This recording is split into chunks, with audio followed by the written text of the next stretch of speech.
Sistem pencernaan nafas. Sistem pencernaan nafas itu dimulai dari karena uniknya pada nafas menjelang nggak punya gigi. Jadi kan aku nggak punya gigi, jadi dia tuh kayak mana? Dikunyah atau enggak? Iya. Jawab dong. Tidak. Kalau nggak dikunyah diapain? Ditelan. Betul. Ditelan langsung masuk ke rongga mulut. Dari rongga mulut ini masuk ke kerongkongan. Dan di kerongkongan ini langsung kita ke tenggorok.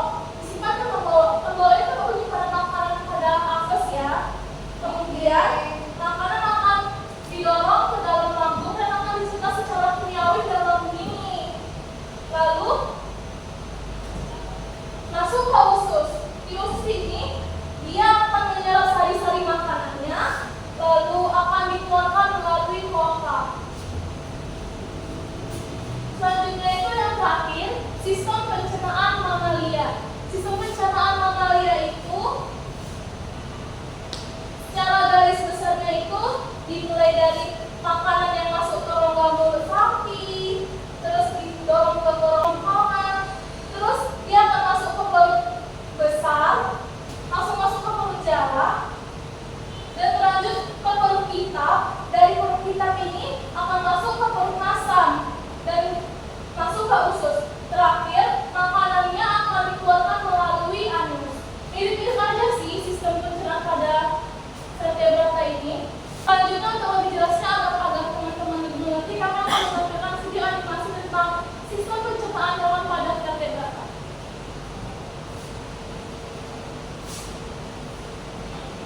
Oh, kalau sistem pencernaan hewan bertulang belakang sih umumnya sama dengan manusia, yaitu kerongkongan, lambung, usus, hati, dan pankreas. Prosesnya juga sebagian besar sama. Nah, yang bikin beda itu adalah struktur organ pencernaan pada setiap jenis hewan. Loh, kok bisa beda-beda, Nek? Soalnya jenis makanan yang dimakan berbeda-beda. Makanya struktur gigi dan lambung hewan berbeda-beda. Ada loh beberapa jenis hewan yang memiliki tempat penyimpanan sementara sebelum makanan dicerna di dalam lambung. Tapi pertama kita bahas hewan amfibi dulu ya. Amfibi adalah hewan bertulang belakang atau vertebrata yang hidup di dua alam, yaitu di air dan di daratan. Contohnya katak. Susunan organ pencernaan katak terdiri atas mulut, kerongkongan, lambung, usus, dan kloaka. Kloaka? Apa itu, Nek? Kloaka merupakan lubang tempat keluarnya sisa pencernaan dan urin. Terus, organ pencernaan katak menyesuaikan dengan jenis makanannya. Contohnya lidah katak. Lidah katak itu panjang, lengket, dan bercabang dua pada bagian ujungnya. Struktur lidah katak yang seperti itu berfungsi untuk menangkap mangsanya. Nah, gigi katak tidak digunakan untuk mengunyah, melainkan untuk mencengkeram mangsa. Katak memiliki kelenjar ludah yang menghasilkan ludah untuk membantu katak menelan makanannya. Terus, ada juga reptil. Reptil adalah kelompok hewan vertebrata berdarah dingin dan memiliki sisik yang menutupi tubuhnya. Contohnya buaya. Coba lu lah, gimana bentuk mulut buaya? Bentuknya memanjang dan terbentuk dari dua rahang yang sangat kuat. Betul. Dan berfungsi untuk menangkap dan mencengkeram mangsa. Dan giginya itu loh, Nek. Ih, serem. Iya, soalnya gigi buaya itu runcing dan tajam. Fungsinya untuk memegangi mangsa. Selain itu, ada ludah yang dihasilkan oleh kelenjar ludah yang berfungsi untuk membantu buaya menelan makanan. Ngeri aku bayanginnya. Ayo Nek, bahas hewan lain aja. Nah, kalau hewan selanjutnya ini cantik dan merdu kayak kamu. Nenek bisa aja. Pasti burung ya? Iya, betul lah. Burung atau unggas adalah kelompok hewan Saluran pencernaan burung terdiri dari paru, rongga mulut, kerongkongan, memborok, lambung kelenjar, lambung mengunyah, usus, dan kloaka. Paru burung berbeda-beda bentuknya tergantung jenis makanannya. Burung pemakan daging menggunakan paruhnya untuk mengoyak mangsanya. Sedangkan burung pemakan biji menggunakan paruhnya untuk memecah biji. Hal ini dilakukan sebelum makanannya masuk ke rongga mulut. Tapi burung kan nggak punya gigi ya, Nek? Betul lah, burung tidak memiliki gigi, sehingga makanan tidak dikunyah, melainkan langsung masuk ke dalam kerongkongan, lalu disimpan di dalam tembolok. Oh, tembolok itu apa, Nek? Tembolok merupakan tempat penyimpanan sementara. Makanan kemudian dicerna secara kimiawi di dalam lambung kelenjar. Kemudian, makanan dicerna secara mekanis di dalam lambung pengunyah. Usus bertugas menyerap sari-sari makanan. Sisa makanan kemudian dikeluarkan melalui kloaka. Wah, simpel banget ya proses pencernaan burung. Memang pula, kalau yang lebih ribet dan agak unik adalah pencernaan hewan mamalia. Maksudnya hewan menyusui, Nek? Iya Lula, mamalia adalah kelompok vertebrata yang dicirikan memiliki kelenjar susu, rambut, dan berdarah panas. Berdasarkan makanannya, mamalia dibedakan atas pemakan tumbuhan atau herbivora, hewan pemakan hewan lain atau karnivora, serta pemakan hewan dan tumbuhan atau omnivora. Organ pencernaan mamalia secara umum sama dengan manusia. Perbedaannya biasa terletak pada struktur gigi dan lambung. Misalkan mamalia pemakan tumbuhan seperti sapi. Gigi pada sapi dibedakan menjadi 3. Yang pertama, gigi seri berfungsi untuk mencetik makanan. Yang kedua, gigi geraham berfungsi untuk mengunyah makanan. Kalau herbivora pasti memiliki gigi geraham yang berkembang dengan baik. Yang terakhir, gigi taring. Tapi gigi ini tidak berkembang dengan baik. Nah, kamu tahu nggak Lula? Uniknya hewan ternak seperti sapi, kambing, atau domba. Apa ya, Nek? Lambung mereka terdiri dari 4 bagian, seperti lambung sapi yang terdiri dari perut besar, perut jala, perut hitam, dan perut masak. Jenis hewan dengan pencernaan unik ini disebut hewan pemamah biak. Wah, memang unik ya. Terus proses pencernaan sapi gimana ya, Nek? Banyak jelasin ya. Pertama, makanan seperti rumput atau daun-daunan dikunyah di dalam rongga mulut dengan bantuan air hujan, lalu masuk ke kerongkongan. Makanan yang masih kasar itu kemudian masuk ke dalam perut besar dan dicerna secara kimiawi. Selanjutnya, makanan masuk ke dalam perut jala, lalu dibentuk menjadi gumpalan-gumpalan yang disebut bolus. Bolus yang disimpan dalam perut jala kemudian dikunyah lagi di rongga mulut pada saat sapi beristirahat. Makanan kemudian ditelan lagi dan masuk ke perut jala, lalu perut kita. Makanan dicerna secara mekanis di dalam perut kita dan setelahnya dicerna secara kimiawi di dalam perut masam. Penyerapan sari-sari makanan terjadi di dalam usus. Dan terakhir, sisa makanan dikeluarkan melalui rektum lalu anus. Coba. Nah, teman-teman itu tadi tentang dia presentasi pencernaan pada hewan vertebrata. Selanjutnya itu adalah kelainan pada sistem pencernaan hewan.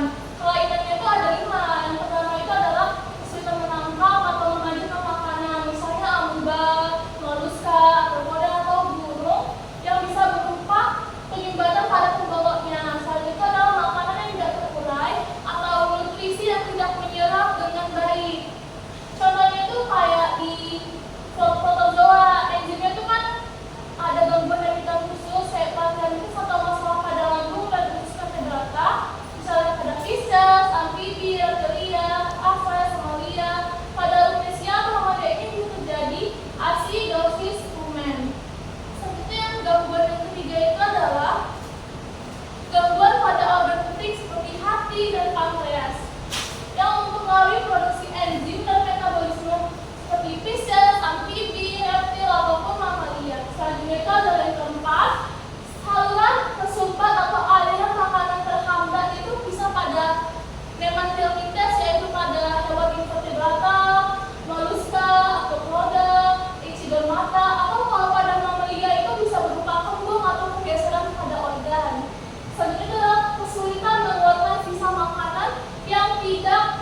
Baik, kepada saudari Yanti dipersilakan.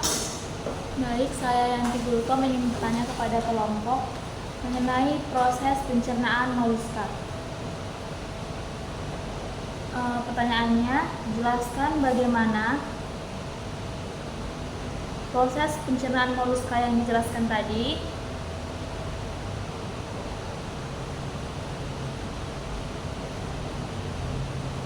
dapat mendukung kelangsungan hidup mereka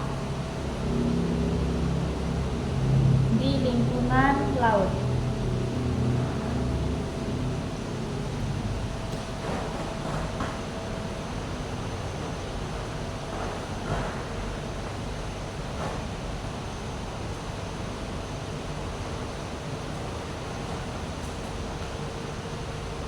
Baik, kepada saudari Wilda dipersilakan. Terima kasih kepada saudari Yanti. Jelaskan bagaimana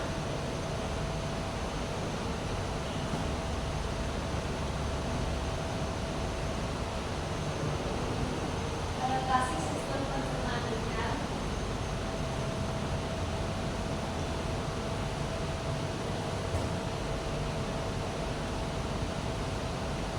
terhadap jenis makanan. Terima kasih kepada Mari kepada saudari Wilda. Baik, kepada teman-teman ibu kami untuk mendiskusikan jawabannya. Mohon berikan kami waktu dan tempatnya.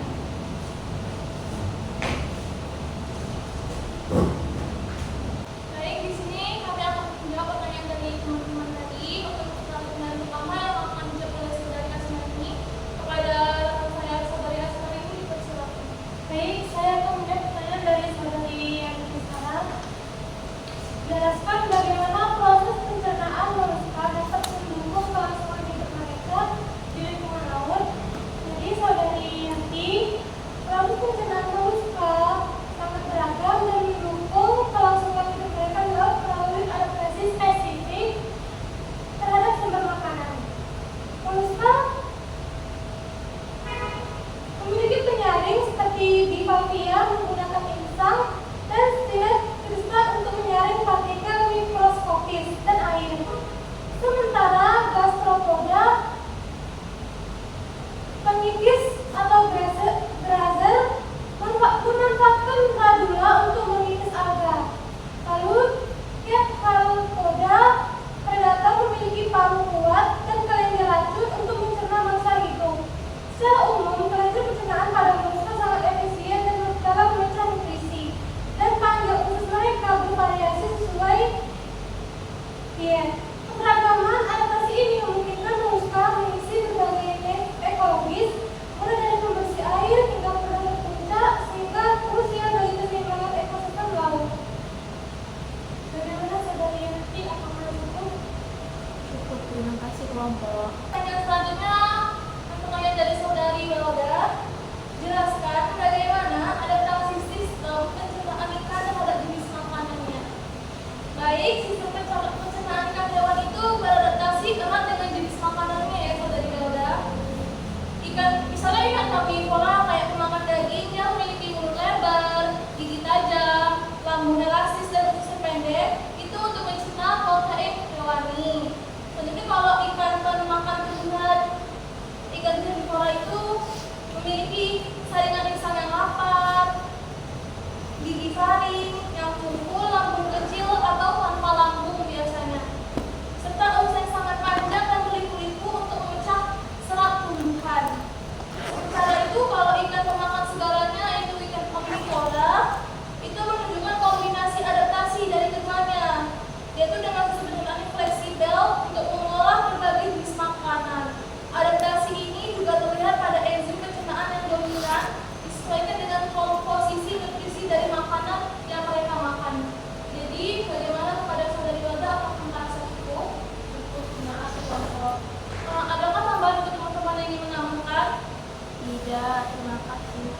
Baik, sebelum menutup ini kami akan membacakan kesimpulan dari presentasi kami pada siang hari ini. Kesimpulannya itu adalah sistem pencernaan hewan berfungsi mengubah makanan menjadi energi dan nutrisi, lalu membuang pencernaan itu terbagi menjadi dua, yaitu intrasel dan ekstrasel. Kalau intrasel itu pada hewan invertebrata seperti amoeba, platyhelminthes, molluska dan arthropoda, echinodermata, dan podifera. Sedangkan kalau pada ekstrasel itu kayak pada amfibi, pisces, burung, aves, dan mamalia. Gangguan pencernaan bisa terjadi akibat mereka itu kesulitan mencerna makanannya atau nutrisi yang tidak terserap. Masalah organ itu seperti hati atau pankreas, penyumbatan saluran atau kesulitan buang sisa makanannya.